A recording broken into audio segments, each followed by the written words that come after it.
Draw a straight line.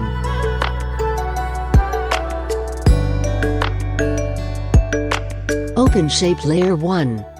Then go to Add. Choose Zigzag. Open up Zigzag. Click Add.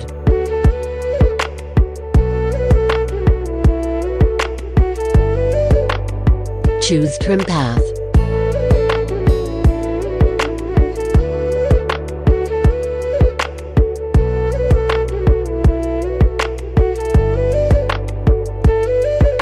Make Start and End %0. Add keyframe on and move forward and add another keyframe and make 100%.